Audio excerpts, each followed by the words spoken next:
Welcome back to another video.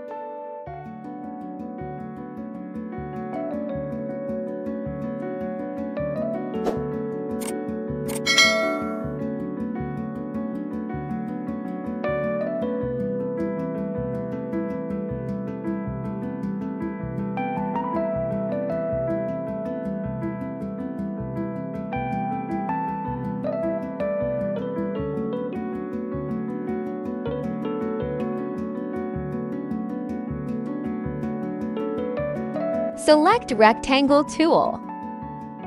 Alt plus click Center.